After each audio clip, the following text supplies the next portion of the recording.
Now it's obvious that most people would probably miss this, but it turns out if you have Kira's magic lamp, which allows you to both see and hear dead spirits with you during the new quest in Eternal Fire's Shadow, you can actually see some of the horrors that took place within the Devil's Pit, and you'll even get some new dialogue. Firstly, Geralt will have some new dialogue after entering the cave itself. Kira's lamp ought to prove really handy here. If you then turn on the magic lamp,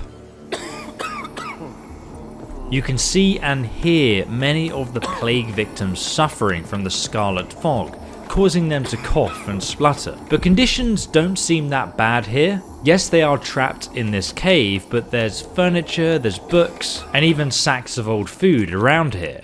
Things do take a much darker turn, however, as you progress deeper into the Devil's Pit. You then discover a cracked wall with a priest of Eternal Fire instructing some bricklayers to reinforce the brick wall. But from within, you hear a muffled hammering from the other side.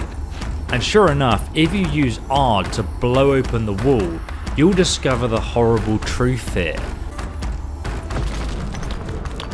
Victims within were literally trying to claw their way out from the pit. Bones, dried blood, and mucus. Victims of the scarlet fog. Gotta be. And you can see their handprints and claw marks on the inside of the walls. Walls are scarred. Human fingernails. The sick want it out, badly. As you go deeper, you'll find iron bars that create cells where plague victims were kept quarantined in here. Everything seems very ramshackled and rushed to be put together, and it's no surprise when you discover how these people were treated. They wanted to escape. But if you go deeper still, you'll find a whole organized prison full of coughing victims suffering in their cells, still trying to escape in their spirit forms. If you then go upstairs and climb into the offices, you'll find a now dead priest who seems to be writing something and also praying.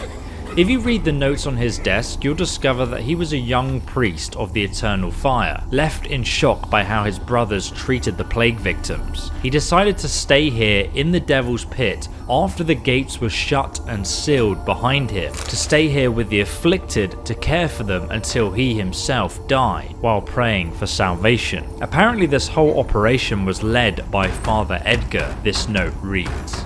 As we progress through the prisons, we are attacked by nailed plague victims, who manifest themselves as undead. Unlike the other plague victims, these ones are particularly angry and violent towards us. If we look around this same area, you can actually find a chair surrounded by a hammer and nails.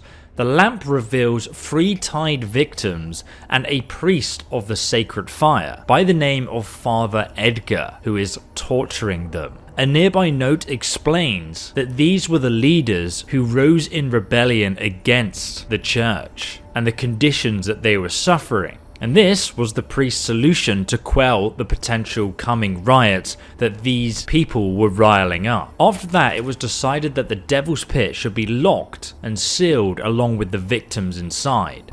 The sick rebelled, then paid dearly for it. It is truly dark that you can see all of these notes with the reenacted scenes if you're carrying this magic lamp with you. But how you treat the priest of the Eternal Flame that stands outside, who is a young innocent boy in comparison to Father Edgar, will ultimately decide whether the Devil's Pit is turned into a hospital or not. But you can check out my full video on this location if you want to see how this story ends. I just needed to make this additional video talking about this extra detail because it is so easy for most players to miss.